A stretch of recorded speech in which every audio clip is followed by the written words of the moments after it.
महाराष्ट्र में विधानसभा के चुनाव चल रहे हैं और इसी चुनाव के बीच महाराष्ट्र के डिप्टी सीएम और भारतीय जनता शिवसेना गठबंधन महायुति में शामिल अजित पवार ने कहा कि बटेंगे तो कटेंगे का नारा उत्तर प्रदेश और झारखंड में चलता होगा, लेकिन महाराष्ट्र में यह नारा बिल्कुल पूरी तरह से नहीं चलेगा।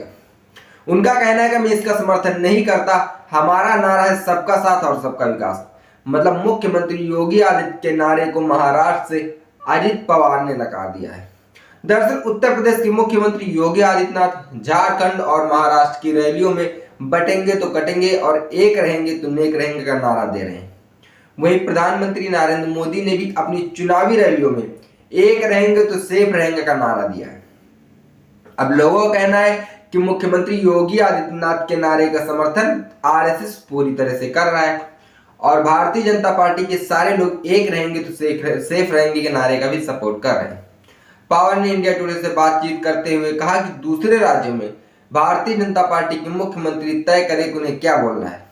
महाराष्ट्र के बाहर के लोग आकर ऐसी बातें बोल जाते हैं। हम महायुति में एक साथ काम कर रहे हैं, लेकिन हमारी पार्टियों की विचारधारा अलग अलग है। मतलब अलग अलग विचारधारा होने के बावजूद भी ये एक लोग मिलकर काम कर रहे हैं। उनका कहना है कि हो सकता है कि दूसरे राज्यों में यह सब चलता हो, लेकिन महाराष्ट्र में ये बिल्कुल नहीं चलेगा। मतलब अब मुख्यमंत्री योगी आदित्यनाथ बटेंगे तो कटेंगे का नारा दूसरे राज्यों में दे सकते हैं, लेकिन महाराष्ट्र में इस नारे का उपयोग नहीं किया जाएगा और अगर करेंगे तो भारतीय जनता पार्टी को वोट बैंक खिसक सकता है। शिवसेना का कहना है कि अजित पवार इसका मतलब आगे समझेंगे। अजित पवार के बयान पर शिवसेना शिंदे गुट के नेता संजय निरुपम का कहना है कि योगी आदित्यनाथ कह रहे हैं कि अगर आप बिखर जाते हैं तो कमजोर हो जाते हैं, अगर आप एकजुट रहते हैं तो मजबूत रहते हैं। बटेंगे तो कटेंगे का नारा हिंदू और मुसलमानों के बीच के लिए दिया गया है। क्या आज हिंदुस्तान में 20 करोड़ मुसलमानों से 120 करोड़ हिंदुओं को डराया जा रहा है, जबकि सरकार भारतीय जनता पार्टी की है। अजित दादा, उनका कहना है कि अजित दादा आज नहीं समझ रहे हैं, आगे समझ जाएंगे। बटेंगे तो कटेंगे ये लाइन बिल्कुल चलेगी, अजित दादा को समझना पड़ेगा। ये भारतीय जनता पार्टी के नेता अजित पवार को समझा रहे हैं।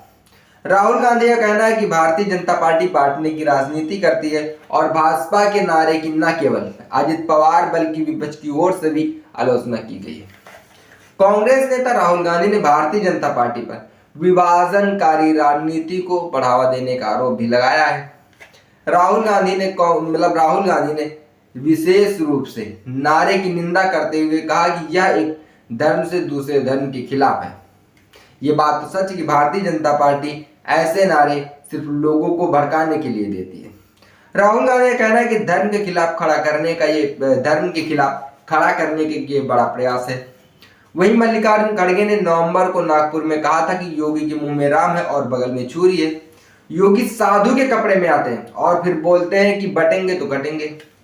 योगी आदित्यनाथ पर तंज कसते हुए मल्लिकार्जुन खड़गे ने कहा था कि बांटने वाले भी वो हैं और काटने वाले भी वही हैं। महाराष्ट्र में विधानसभा के चुनाव चल रहे हैं, दोनों तरफ से बराबर नारेबाजी भी चल रही है। फिलहाल आपको क्या लगता है, क्या इस वक्त हमारे हिंदुस्तान से बेरोजगारी, गरीबी, महंगाई ये मुद्दे खत्म हो गए हैं, जिसकी वजह से आज स्वर्णिम काल चल रहा है और जिसकी वजह से ऐसे नारे दिए जा रहे हैं? इस बात को आप कमेंट बॉक्स में कमेंट करके जोड़ दें कि क्या महंगाई, बेरोजगारी और शिक्षा से ज्यादा महत्वपूर्ण ऐसे नारों को हमें देना चाहिए या ऐसे नारे देने वालों को हमें नकारना चाहिए, ताकि ये महंगाई, बेरोजगारी पर बात करें, शिक्षा पर बात करें। इस बात को आप कमेंट बॉक्स में कमेंट करके जोड़ दें। देखते रहिए हालचाल। जय हिंद।